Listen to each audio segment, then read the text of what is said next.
I'm Wayne County Treasurer Eric Sabree. We are living through unprecedented times with a global pandemic now approaching its third year. As a result, the Michigan Homeowner Assistance Fund was created. This fund, administered by the state of Michigan, is designed to help homeowners cope with pandemic-related hardships, such as delinquent property taxes. To see if you qualify, please visit. Call 313-388-9799 or email taxinfo@waynecounty.com. We're here to help.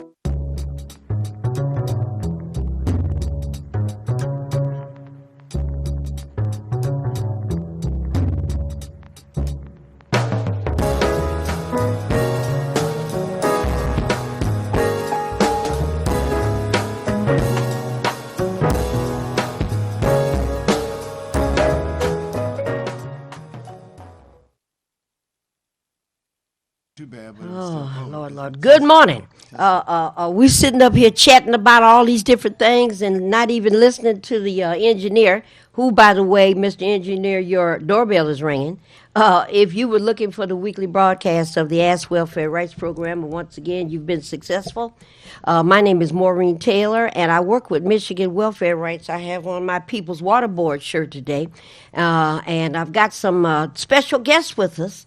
And before we go there, though, wanted to just make one little brief comment about this submarine, mini submarine, that we've been dealing with.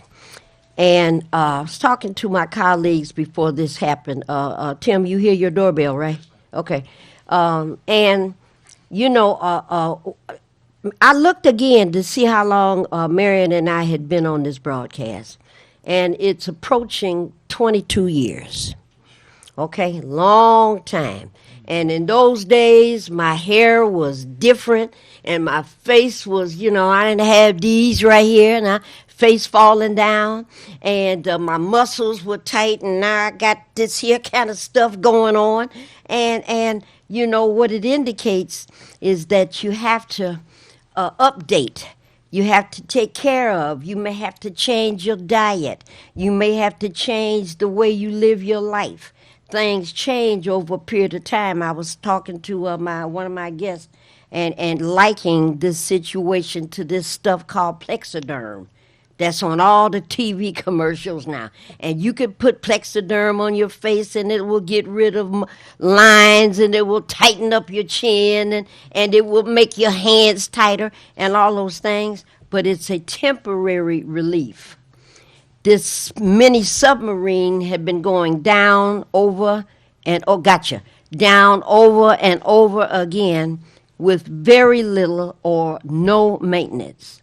And everything requires maintenance. Everything. Your car gets older, you have to do something about it. Your hair changes, you have to do something about it. The world changes. What you used to be able to do for free and get for cheap, things are different now. We're going to talk a little bit about that.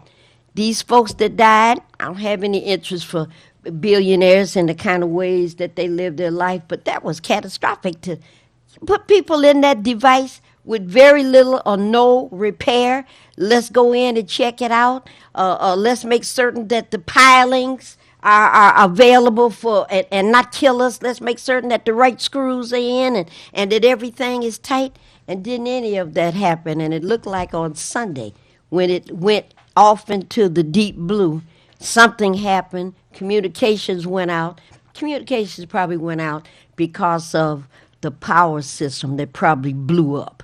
And I was just thinking, before that happened, and they were all going down, and everybody was excited, and you look up Hollywood movies, and you see a little trickle of water.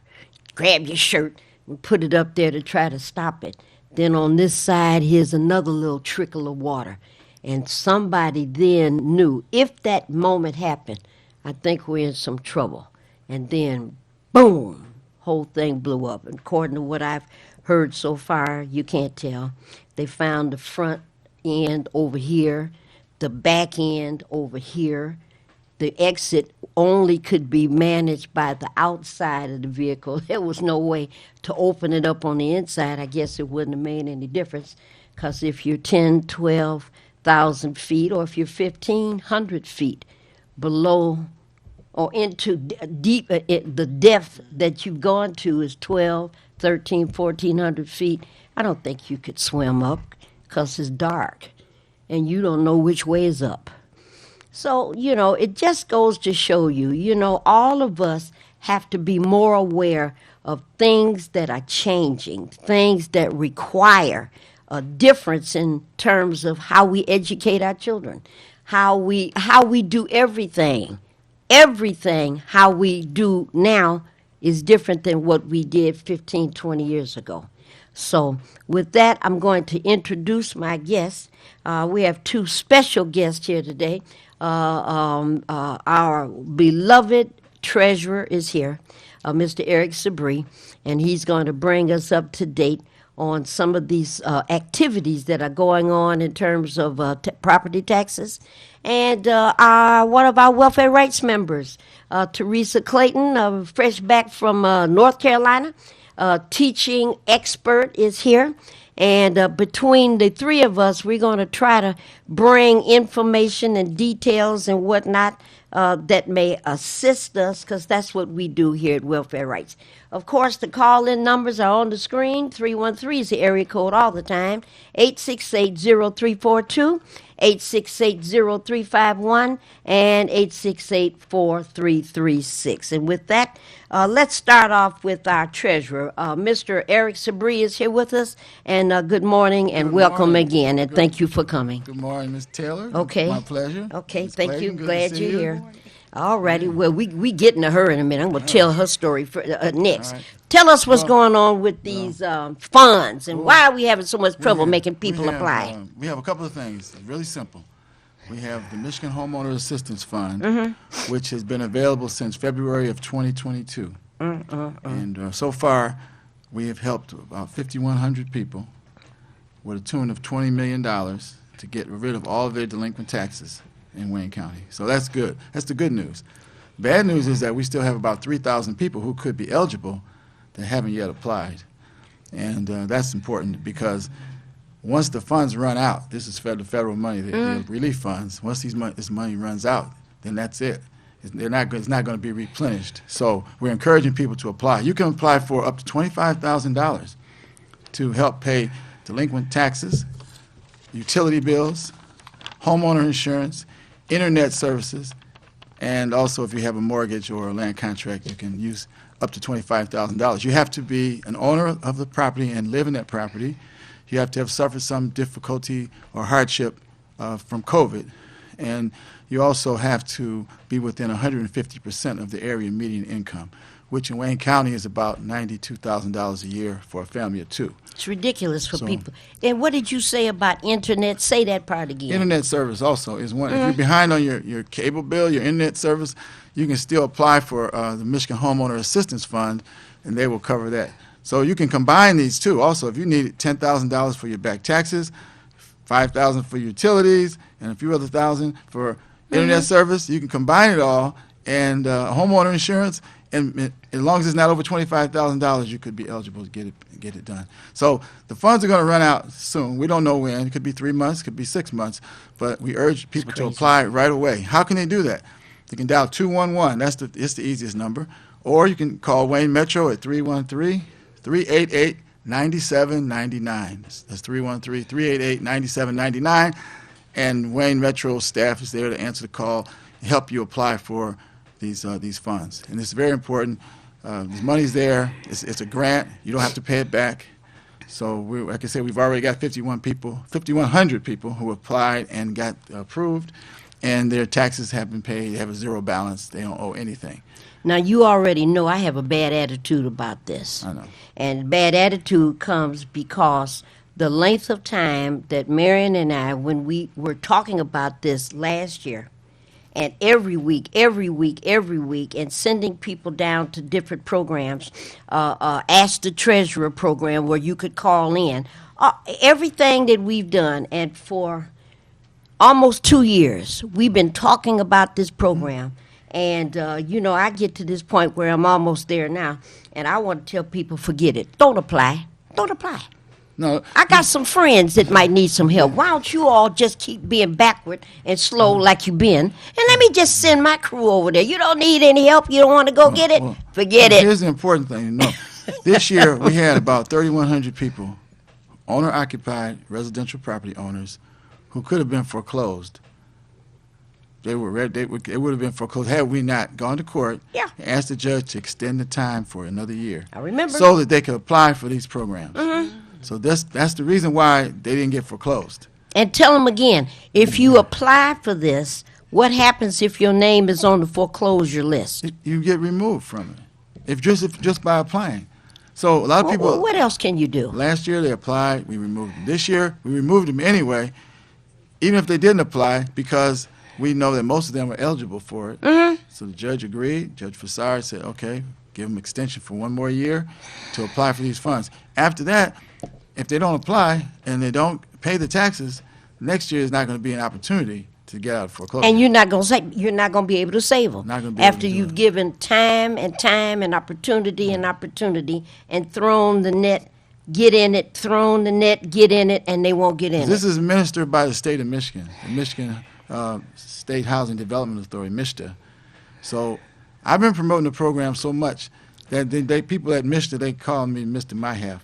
Mr. Mr. My Half, Because I've been promoting the program with county money, by the way, not state money. Yeah. We're spending money to promote it ourselves so we can get people in That's these crazy. programs. So I'm doing everything I can to let people know the money's here, take advantage of it. You know that there's some people in Congress that want to take the money back. Always. Of course, they're ready to take Always, it back. So I always, say you know. spend it and don't let it go back. Take advantage of it. You know. You know, it's an outrageous thing. Call the treasurer if you have a question or whatnot. I know there are a number of people, and I know we've raised this before, folks that live in homes where the property is in mom or dad's name, Right. and mom and dad have passed, and they still live there. They've always lived there, and now it becomes an issue in terms of back taxes, and they don't know what to do. And we keep telling folks, you have to call the My House number. They'll instruct you and tell you what to do. You have to Actually- deal with probate and all that, but you can get the advice. Go ahead. Go to probate, and you can go to probate, and we have free attorneys that you can be referred Teresa. to. Michigan Legal Services Teresa, and what- the United Community what more Housing can you- Coalition What more can you ask? to help you file the probate petition. So once you file a probate petition, you automatically will get taken out. Once we know about it, you're taken out of foreclosure. But then you can be eligible for not only for property tax relief, but for other things like home improvement loans, home improvement grants, all these things that you have to be the owner and the occupant. So it's very important to go ahead and start that probate process because a lot of things open up to you. Plus, if you want to sell the property, you can't even sell it if you don't have the ownership. Right. So See? it's important. No, it just doesn't make any sense. I don't know what else you could do. I was watching my favorite Gunsmoke last night, and you all know I love Gunsmoke.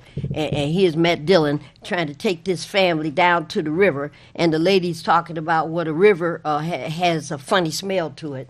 And Matt Dillon says, well, I don't smell anything. I think it's fine. He's drinking the water. She said, no, a bird came by the night before and told her, don't drink it. And she about to die from thirst. So he just grabbed her, threw her in the water. You know, I mean, that's almost the only thing that's left to do. I don't know what other words, Mr. Treasurer, we can use to tell people the importance of this My House program. This is a different looking flyer. I've got the first, second, and third version, Yes. and I probably made about 5,000 copies of it and took it all over Brightmoor. Dropped it off at churches, dropped it off at community We've been groups. taking it to barbershop, beauty You know, shops, yes. grocery stores, everywhere we can think of where people frequent. Gas stations. Say, look, this is available. We even put the $25,000 in big red so Yeah. people can see it. Yeah. So they know the money's there. But there's something about it I don't understand. There's a don't get it. psychology, and here's what happens. You send notices Makes out. no sense. You let people know that money's available, but then they don't come in until after the property's foreclosed. Like the day after it gets foreclosed or a week after, then they come in and say, I want to get my property back. So, well, it's too Where late. you been? It's too late. It's after the deadline. So we've been contacting you all this time. Now, once it happens, then all of a sudden they realize, Wake oh, up. I lost the property. I need to get it back. This happens down at Welfare Rights all the time. And we tell people, don't wait till your lights or your gas or your water is turned off. We have information on how to make that not happen. And then they'll call, well, I need some help. What is it, ma'am? What is it, sir? Well, my lights got cut off this morning. Well, have you been listening to the Welfare Rights Program? Yeah, for the last 5 years. Maureen, I think a lot of it has to do with embarrassment too. And I say that because I had a friend who I found out house was in foreclosure because I went and did the research. And I went to my friend and said, you know what? We have this program. The county has this program, and you can get help getting it paid. And they said, thank you. And they went and applied. But they didn't tell anybody that the house was in foreclosure, and they were having problems. And we got to stop being embarrassed. We got to talk about it, and we got to do something about it, because once the lights gets cut off, it's much harder. You're going to say something then. Yeah. Once the gas is cut off, you're going to say something, and once your house is foreclosed, you're going to say something. We need you to say something before it happens so we can help prevent it. Because we're governed by state law. My office is governed by state law, so there's only so much I can do. If people wait till the last minute, they wait till after the deadline, then they want to come in. Now they want to put it on me. Like you got to save me. Now it's like, why are you going to let me lose my house? Why are you going to let me become homeless? They're asking me why am I going to do it, and putting it on me like it's my responsibility now because you didn't do anything. So I said, hey, the state law governs what we do. I can't just do anything I want to do in the office. I have to. Well, I've told this story before. Marion was worried about her taxes after Jen passed. And, some years later, she thinking about it. Okay, I need to do something. And I tell Marion, call the number. So, Marion, she called twice, and then she can't get through. That was it. So she goes down to his office. And I said, well, she called me. She's on the way down there. And I said, well, you're supposed to make an appointment. I don't need no appointment. So Marion goes down there, happens to look up, and guess who walking through the hallway? And Marion says, hey, I'm here. And our treasurer looked at her. Oh, well, come on, Marion. Took her right in there, had a conversation with her, show her what to do, So when our treasurer says it's only so much that he could do, that's not true. I remember the first time his team was in my neighborhood knocking on the door, scared the daylights out of me. I thought it was Jehovah's Witnesses, and it was the treasurer's team knocking on the door, and I'm looking across the street. Who is it? Treasurer's standing on the porch. Want to know what's going on. It's a little dangerous to do that now, though. Actually, yeah, that was a while back. Actually, I did it this year, but I decided I'm not going to do it anymore. After people getting shot, knocking on the wrong door, Isn't that sad? all that kind of stuff going on. Yeah. I just said, you know what? I'm not doing that. Well, because my wife was really upset with me too for doing it. Oh, she said you no know, more I said, of why this. are you doing that? She said, he said, No more of that. Yeah, well, we got a lot of people. I'm not going out knocking on anyone's door. Because, plus you don't know what kind of people you're going to answer the door either. So I just said, 50-50 chance of running into somebody crazy these days, the way things are. So, but I remember. You don't have to worry about me doing that again. Well, I said there was a time. I looked did out this the year. window. I did this year. I went out this year and did that. Well, see, that's a sign of dedication and a sign of somebody willing to do whatever it is that they can to try to help folks. I don't know what else we can do. I don't know what else we can do, And then the thing is, when people lose the property, they can file a claim now, a claim of interest form, to get what they call the surplus proceeds of a sale. This is a new law that came into effect last year. So if you for instance owe $5,000 in back taxes, and you lose your property foreclosure, fill out a claim of interest form by July 1st.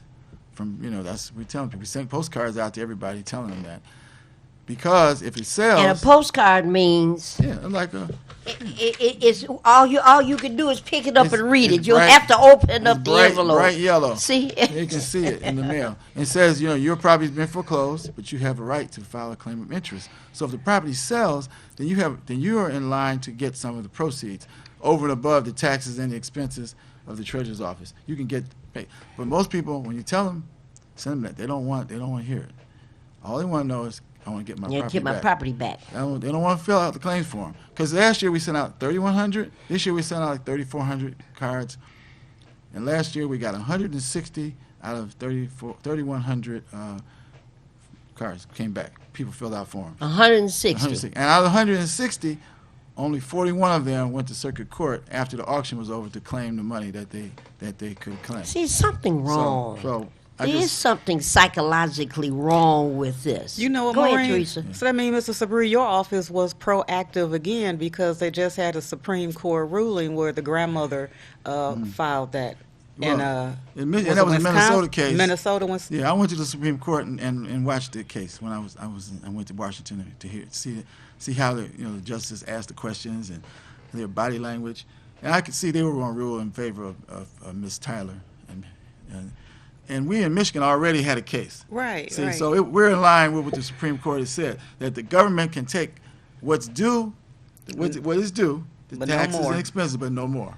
They can't. Anything else could be the. So now we're having a lot of lawsuits. People are litigating the time that we have between April and July for people to file a claim. They're litigating, saying that that's not enough time, or so that's going to get litigated. I'm sure on the way. It may change, but right now it's 3 months. You have 3 months to file the claims form, and if you don't do it, then you're out of the picture. Some people left like $70,000, $80,000 on the table because they probably sold for so much more money than they owed. They could have got a check for $70,000, $80,000, but they didn't. They didn't fill out the form. So now they're coming back after the fact, and later on they're realizing, where's my money? I should have got. I want my money, and they say, well, you didn't follow the procedure I that's know. laid out by the legislature, By the legislature. and they didn't follow it, even though we sent you a postcard, which we're not required to do by law. And a bright yellow postcard. Which we're not required to do. The law doesn't even require us to do that, but we do it because it's the right thing to do. It's the fair. right thing to do. To let I people don't know. know. I don't know what else anybody can do. I don't know what else anybody can say. I don't know unless we just go get bricks and start throwing it through people's window and let them look and say, why did you do But you that? know what happens though? I don't understand. Is that I don't understand. There's a Maureen. There's a number of states that when you get foreclosed, people buy the tax liens. Mm-hmm. And Michigan used to be that way before 1999. You buy the tax liens and you have a year or so to get it back. You pay the taxes and you pay the person who bought the lien some profits, some additional money in order to get the property back. And that seems to work a little bit better because people don't really take action until they lost it. So if you but in Michigan, the way it is now, we take title to the property, it's gone. You don't get any more redemption period. That's it. And so the old way of doing things, in many states, they still have it. 30, I think it's 30, some states still have it where you get the lien. You realize, I lost my property. I can get it back. I got a year to come up with all the money. And similar to a mortgage foreclosure, you get the money, kept the money, pay the additional fees, and get it back. And that's the way people operate better because they don't pay attention until they actually lose it. That makes no sense to me. I know that what you're saying is probably absolutely accurate and spot on. Every name that I have sent to you or your office over a period of years and asked for a review, all of them, there are no exceptions. They were taken off the foreclosure list. We work with them, set them up with some kind of payment program. When My House started, we sent all kind of people to apply for the My House program. And, Teresa is a Detroiter, but she's an international instructor and teaches everywhere and has been in North Carolina of late, and she knew about it. So I don't. She knew. We sent her the information. Even if there's two other things you can do though. Even if your income is really low, and you say your income is lower than much than $92,000, maybe you're just getting $1,000 a month in Social Security or something like that, you can apply for an exemption, which we encourage people to do. We already helped 11,000 people through the exemption, the Pay As You Stay program. If you become exempt, Pay As You Stay, yeah. you become exempt, and you have back taxes at the time of your exemption status, then you can get the Pay As You Stay, which will take care of about 80% of your back taxes. And whatever balance you have, you can pay it off over 3 years with no interest, penalties, or fees. But on top of that, if you live in the city of Detroit, the Dan Gilbert Foundation is paying off that other 20%. So you don't even have a balance at all. So 11,000 people have already taken advantage of that. So we got 11,000 there, 5,100 from the My Half. So 16. that's 16,000 people that that would have been foreclosed. And still another 3,000 Still some 3,000 that still eligible. either have to get into a payment plan, they're available too. If you can't get into My Half, you can still get into a payment plan. And if you own your property and live in it, the interest rate is 6% a year instead of 18%. And you had to fight that one, I remember. We went to legislature and the city helped us, of course. Mike Duggan supported it, and we got lobbyists. Even Quicken Loans supported it. They supported Them it. guys? They supported it. So, Okay. they helped get that done, and it's helped a lot of people avoid foreclosure. And those people who should not be paying taxes because of their income are starting to get the benefit of that because they applied for it. So I say get the My Half program, apply for the exemption if your income is very low, and the city can tell you, the assessor's office can tell you whether or not you're eligible, and get into a payment plan if you're not eligible for anything else, and stretch out your payments over time, make your payments, and save your property.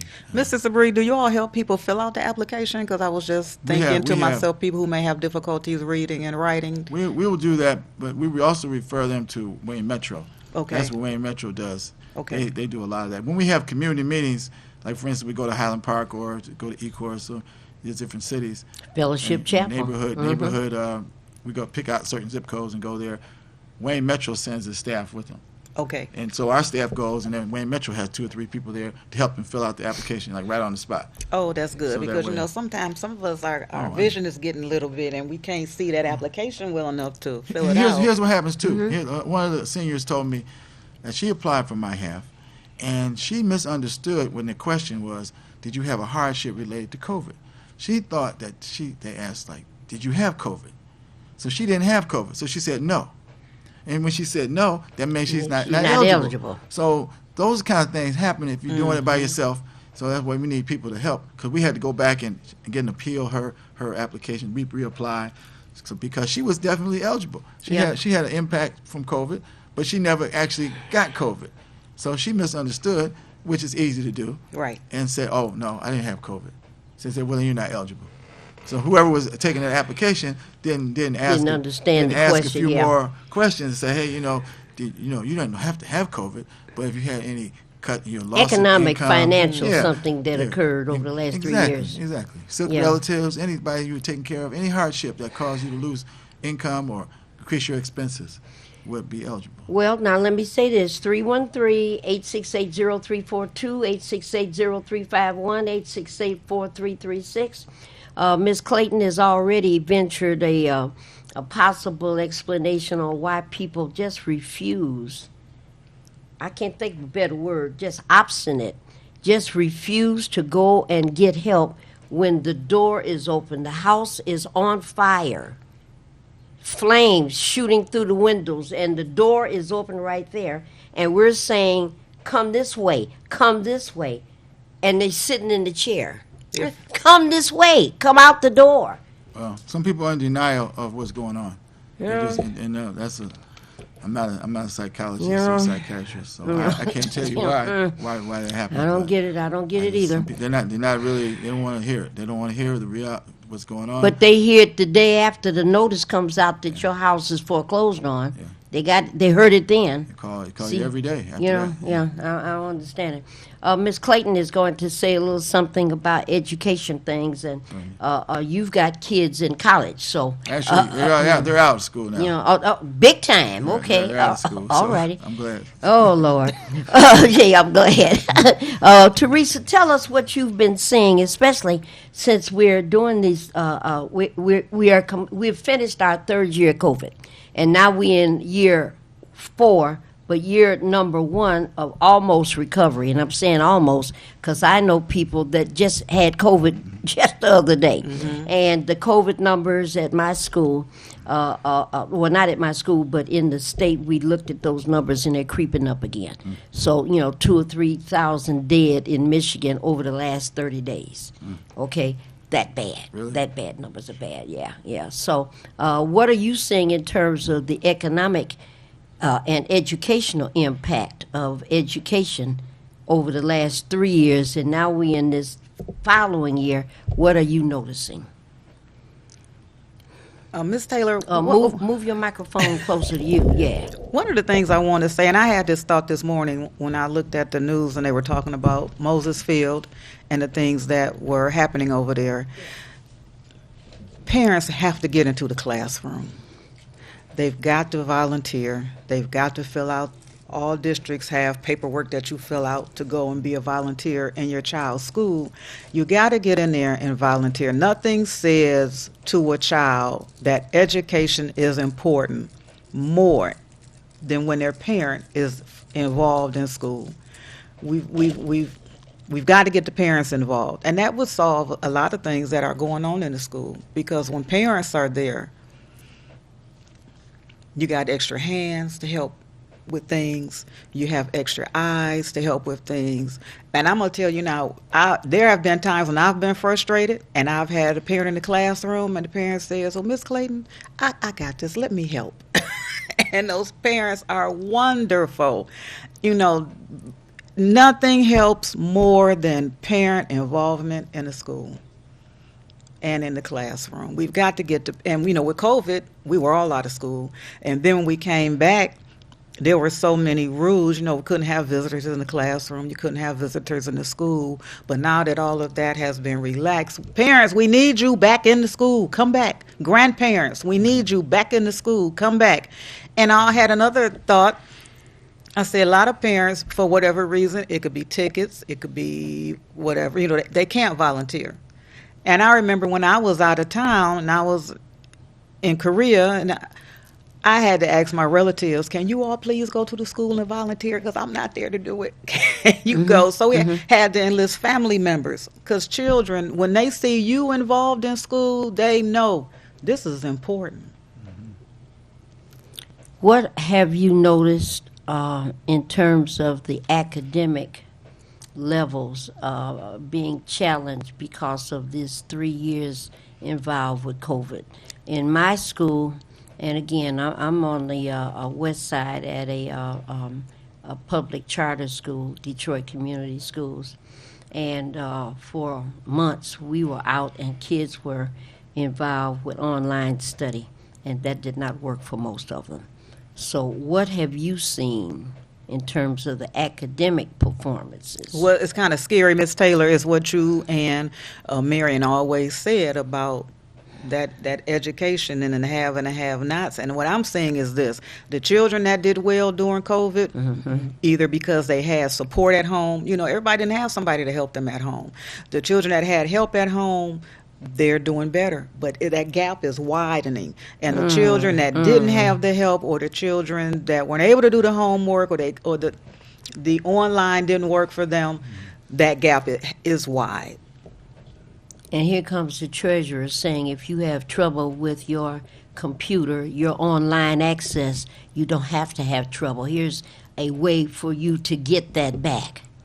And parents, grandparents, the community still slow to go and access to help.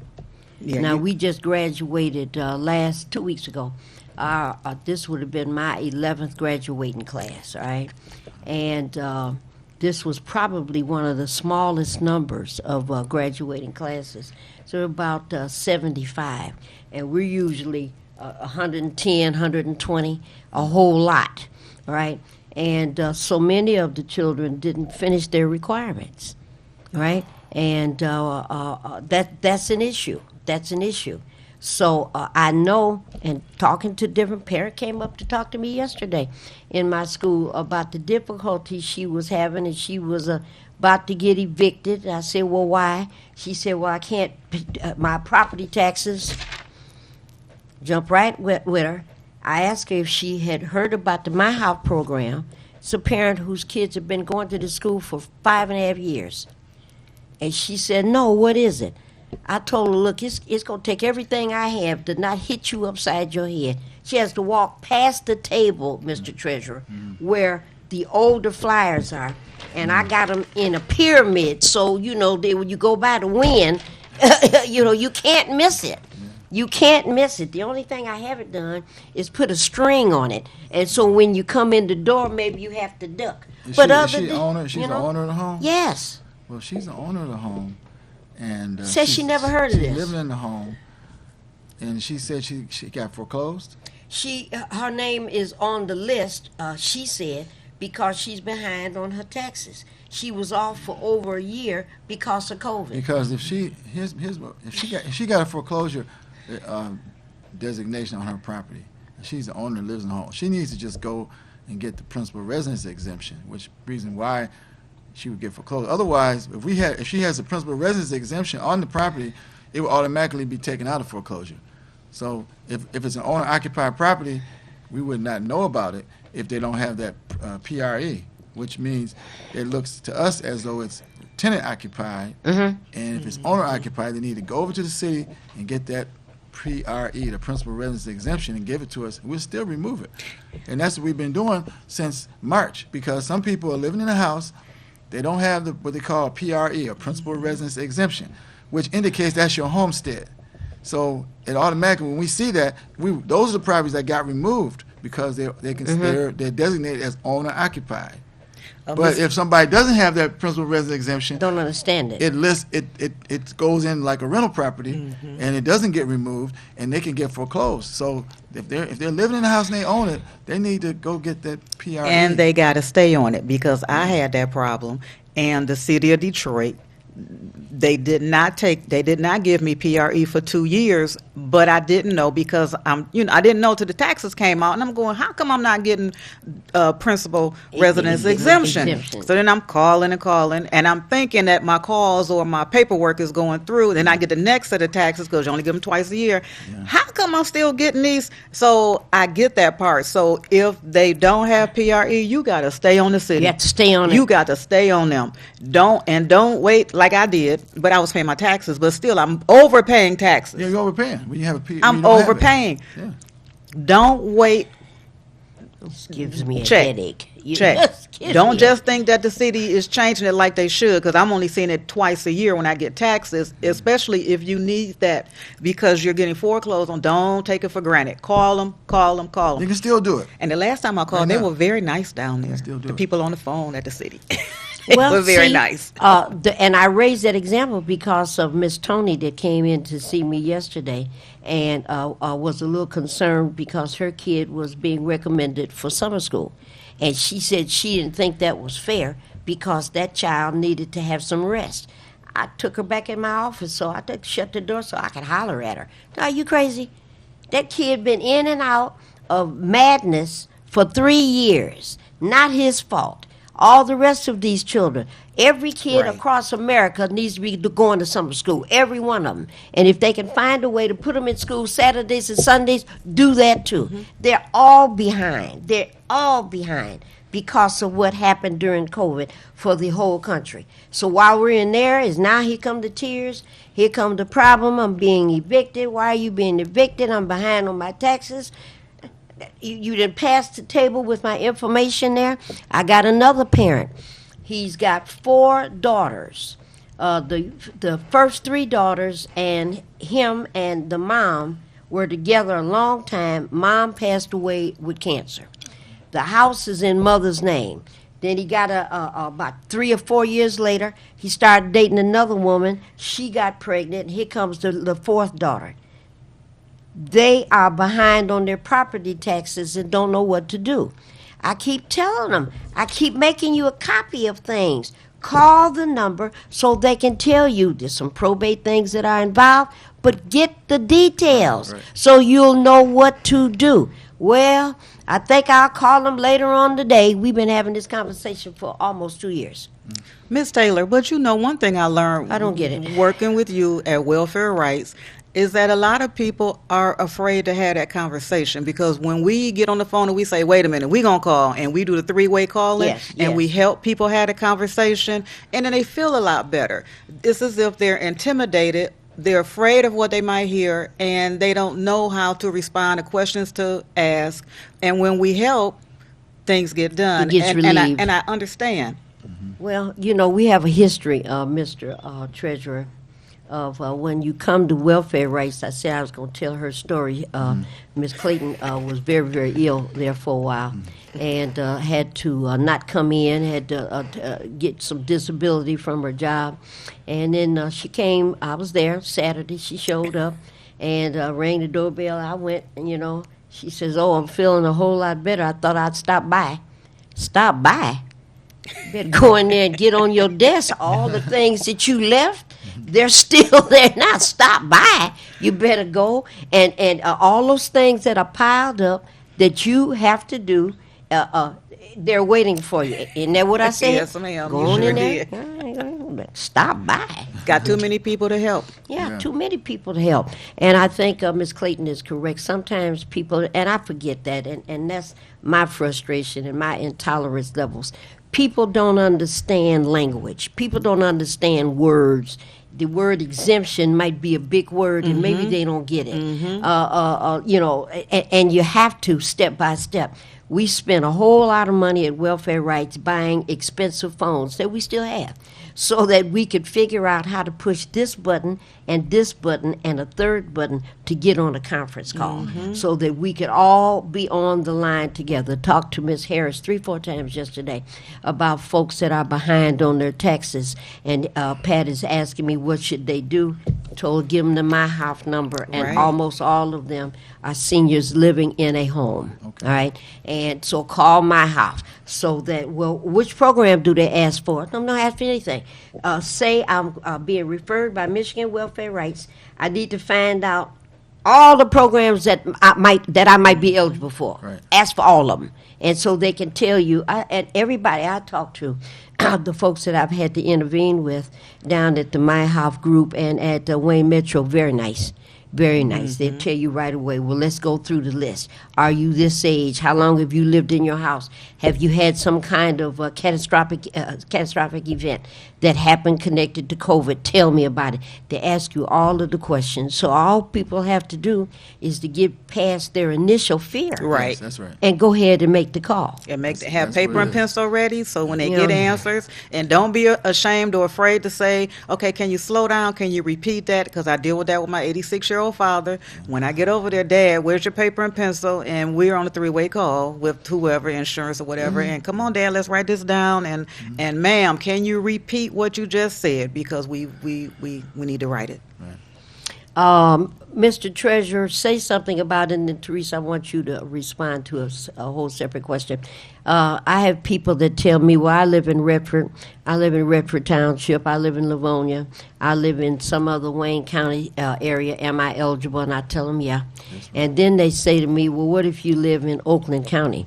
I tell them still what they should be doing is calling this number and let somebody at Wayne Metro refer them to another county. That's the best way to do it, because it's a statewide program.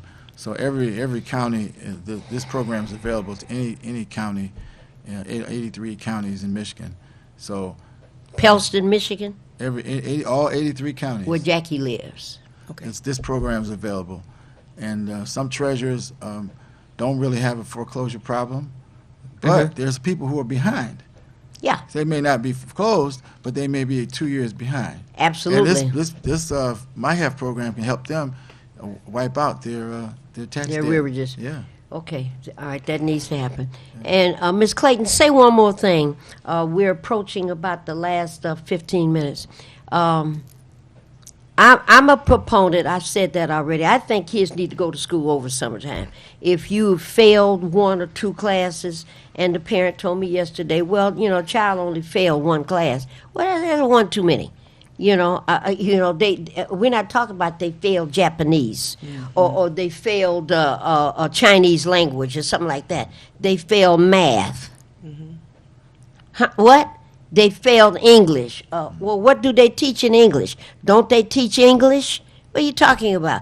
That's more than I can stand. So I've been talking to kids for about the last 2 years about the importance of coming to school and asking for a book to take home. Now, the parents seem like this is such a shock. They're bringing home books, and they don't have to bring them back? No, we don't need them at the school. Keep the book at your house. So while you're having breakfast, if you have breakfast, while you're having dinner. If you have dinner, tell Mary or Joseph, pick up and read chapter so read it out loud so I can hear the rest of the story, like I used to do with Navarre. With Navarre, with my kid, we had recordings of the Lone Ranger. Man, we get ready to have breakfast. I put the Lone Ranger on, and Tonto is on his way, and the Lone Ranger, and Navarre would be eating breakfast and listening to the story. Then the next day we play something, a speech by Dr. Martin Luther King. And the day after that we go to Huckleberry Finn. And always it would be something that would be either read or he could hear it. And my first grandbaby showed up. And my goodness, she's 5 weeks. Today she's 6 weeks old today. Right. And already they have something, I didn't know it even existed. They have something called Mozart for babies. Yes. What is that? Well, you don't know anything about that. Your kid's out of college already. I got 5 grandchildren. Oh, well, then if you don't know, you better figure this out. You know about yes, this. Yeah. Oh, well, then I'll have to call you to get some details. How does this work? So they've got something called Mozart for Babies, and this child listens, and Beethoven's Fifth Symphony, I go there and play that for her, and she just listen, look at me, and I hum it. That's, I think, the way you have to start them off. But something you said earlier, parents are not at home, they're at work. Remember when those programs passed in the welfare department, your baby turns 3 months old, you had to go back to work. And those first 6, 7, 8 months are very important. Critical. So education has to start. The first teacher is your mom and your dad. That's your first teacher. And everything that happens after that is just par for the course. So in terms of books, I don't know how you all manage it on the base in North Carolina, but I encourage kids to get books. And I've given away all kind of stories and books and for 3rd, 4th, 5th, 6th, and 7th graders, and put a book in book bags. What do you all do in North Carolina? You encourage libraries at home? What happens there? All of the above, and they have excellent media centers there. And we have contests, who can read the most books. We keep that going. Contests, who can read the most books, and you always have different prizes, and you have to make reading fun.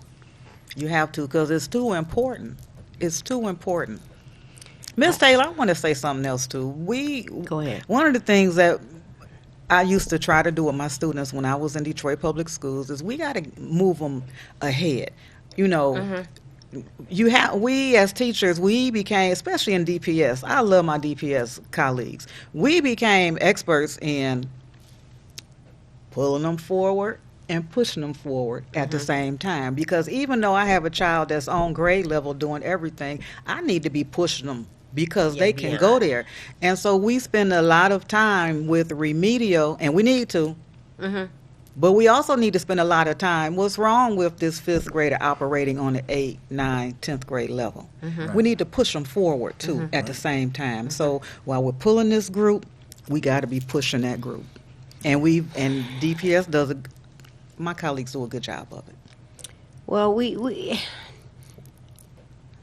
I don't know why we have so much trouble with so many things. We have so much trouble. We can't get the housing, the tax thing straightened out. Got a lot of good stories, a lot of good successes, but we still have this group over here. I don't understand it. Then we have the need for additional educational activities. Somebody had a question about Bert and Ernie.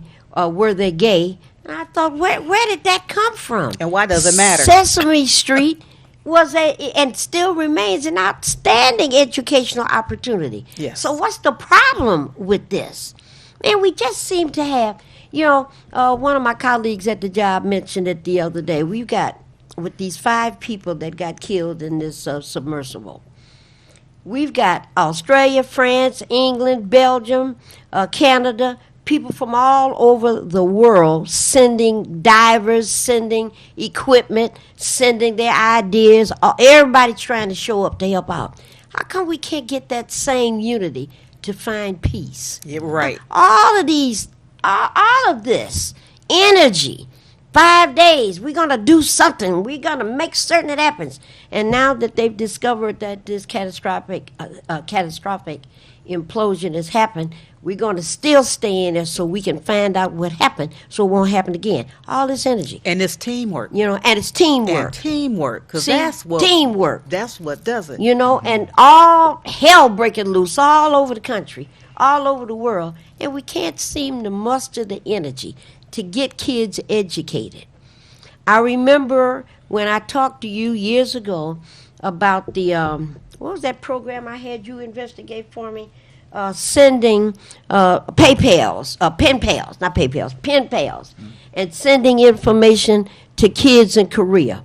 And you put me in contact with somebody, and I got in contact with her and got those kids together, and they wrote the letters and sent them, and then the letters came back. And I thought, that's the way we should live. Third graders, fourth graders sending letters to third graders and fourth graders in another country. And I think it was Korean children that collected about $30 for kids in Detroit whose water got shut off. And they heard about it. And it was through this pen pal situation where I got these little ones writing letters to same grade children in Korea, and they heard about the water shutoffs. And here they collect money, and $35 in a check comes back for Detroit children that didn't have water. That's the way we're supposed to live. That's the way we're supposed to live. In this example here, with all these people from all over the earth trying to deal with whatever they need to deal with, thank you, sir, deal with these 5, and we can't seem to muster the kind of educational support, the kind of housing support, the kind of health care support that we need, and the kind of, we got a War Department, and we don't have a peace department in America. We got a War Department, and they plenty money over there, plenty money. But I wonder how much would it cost to own and operate and to develop something called a peace department, and what would that be about? I don't know. Mr. Treasurer, I need you to give me one more time this My House program, and I know you don't know when the money might end, but I want to scare people and tell them it ends July 1st. No. If you haven't done it July 1st, you're out of luck. So, don't Mr. Treasurer, don't tell them that. correct me. Miss Taylor, don't tell them do that. Don't do that. It's the funds, when the funds get close to running out, Michigan's going to shut the program down. We don't know if that's going to be 3 months from now or 6 months from now, but I just urge people to apply right away. And you can apply just by dialing 211. Or if you want to call Wayne Metro, it's 313-388-9799. Yep. 388-9799. And that is, this program will help you if you're within the 150% of the area median income, which is $92,000 a year for a family of 2 in Wayne County. So it can pay your back taxes. I'm concerned about the taxes, but it can also pay utility bills, back mortgage payments, homeowner insurance, and internet services. So it can all be combined too to equal $25,000 or less. And what did Miss Taylor say? And if you call and they don't answer, call back. Call back. Call Yeah. back. Call back. And I'm going to give our number too at the office, 313-224-5990. That's the Treasurer's office. Or you can email us at taxinfo@waynecounty.com. taxinfo@waynecounty.com. We answer all the emails too. I have another family. I'm thinking about it now, and the father is off work because they just had a baby, and their income at this moment is almost zero because family leave doesn't provide income to the family if we're off. And the mom has some postpartum issues. They already lost almost a year. Last year before last, that would have been 2021, because the place where the dad was working shut down because of COVID. Shouldn't they apply for My They House? should, and then you should have them contact our office anyway Okay. to find out. Maybe they could be eligible for an exemption. Okay. They may not have to pay property taxes at all because their income is so low. That'll work. And Miss Clayton, give us your final overview in terms of what, you already talked about the importance of parents being in school. And here comes summer school. What is most important in your purview in terms of what parents can do to strengthen education for not only their households, but for all these children in the school? Reading, and I'm the math teacher, but that reading is so important. Read. Like you said, when you're at the breakfast table, when you're in the car, you should have a book in the car. So when you all are driving down the street, they should be sitting behind you in the back seat. They should be reading that book to you. And like my mother used to do, when I got the words I couldn't pronounce, she'd say, well, spell it. And then she helped me sound it out, and we keep going. You got to read. That reading is so important. Reading is fundamental. Yes. I believe that's the way the phrase I was. 100% Yes. agree with that. And the people, the young people have to love it. And I think it's up to the parents and grandparents to help them learn to love reading. And once they get a hand on that reading, you can't get the books away from them. You can't get the books away from them. They want to read. They want you to read them a story at night before they go to bed. They want you to read them a story and want you to read in the car. They want to read everywhere they can get hands on a good. book. They want you to read to them. And remember, we used to read the signs, the billboards. We Yes. ride down the street before we knew what McDonald's was. We knew those M's, and then we learned how to pronounce that word. We learned the neighborhood stores, the names on them. We learned those things, so we were reading signs. So even if you don't have a book in the car today, have the children read the signs to you as you go down the street. Pronounce the name of the streets. Well, I think what we've heard so far is the treasurer has corrected me, and rightfully so. Go and apply for help through the My House program, 388-9799.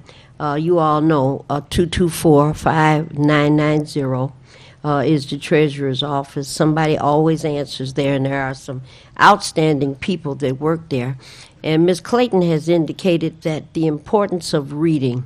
And, it's hard for me to relate to that because I almost burned up the house when I was a little girl reading at night. Mama said go to bed, Daddy said go to bed, good night, put the lights out. And I turned the light back on again and was under the cover reading the book. And the cover was close to the light bulb. And I kept thinking, I wonder what they're cooking. Man, me about to burn the blankets up, but I was reading. I wanted to read these stories, Princess and the Pea. The Phoenix. When I got to Shakespeare, I loved that, man. I wanted to read these words and what did they mean? What did they mean? So the importance of math, the importance of education, the importance of math, the importance of reading, the importance of science, because this catastrophic nightmare that's going on that we have to look at is now introducing us to the perils of the sea. And 1 inch of water, a cube of water, how much does it weigh? If you go down 100 feet, How much pressure is how that? much pressure is there? Do you know how to swim? Yes, I do. Do you know how to swim? Yes, I do. Okay. I barely know how to swim. And the first time I was in the water, and there was a situation, and I almost suffocated. And I realized, thank you very much, and I realized how difficult it would be if I was in this much water. I tell you, See? I learned how to swim in the lake when my mother and father taught me how to swim. My dad used to work for the Boy Scouts, so we used to go to summer camp every year. Yeah. So I learned how to swim in the lakes. So when I learned, the first time I went to the swimming pool, I was about 13 years old. I never saw a swimming pool until I was about 13. So when I went to swim in a swimming pool, I said oh, this is easy. This is not really dangerous at all. But swimming out in them lakes, that's a different story. That's Yeah, a it different is. story. Yeah, it That's is. a different story. Been there, seen that. All right. I hope we have given enough information. If not, again, the treasurer said caused so much danger out on the streets, he's not coming door to door anymore. And we're not sending Teresa out door to door either. Too many gunshots going on out there. But you've heard enough. We'll ask RJ to repeat this program as many times as possible. Please do something. If you missed the information, call us at Welfare Rights 313-964-0618, 313-964-0618. Everybody get ready. Say goodbye. Bye-bye. Bye-bye. I'm Wayne County Treasurer Eric Sabri. We are living through unprecedented times with a global pandemic now approaching its third year. As a result, the Michigan Homeowner Assistance Fund was created. This fund, administered by the state of Michigan, is designed to help homeowners cope with pandemic-related hardships, such as delinquent property taxes. To see if you qualify, please visit. Call 313-388-9799 or email taxinfo@waynecounty.com. We're here to help.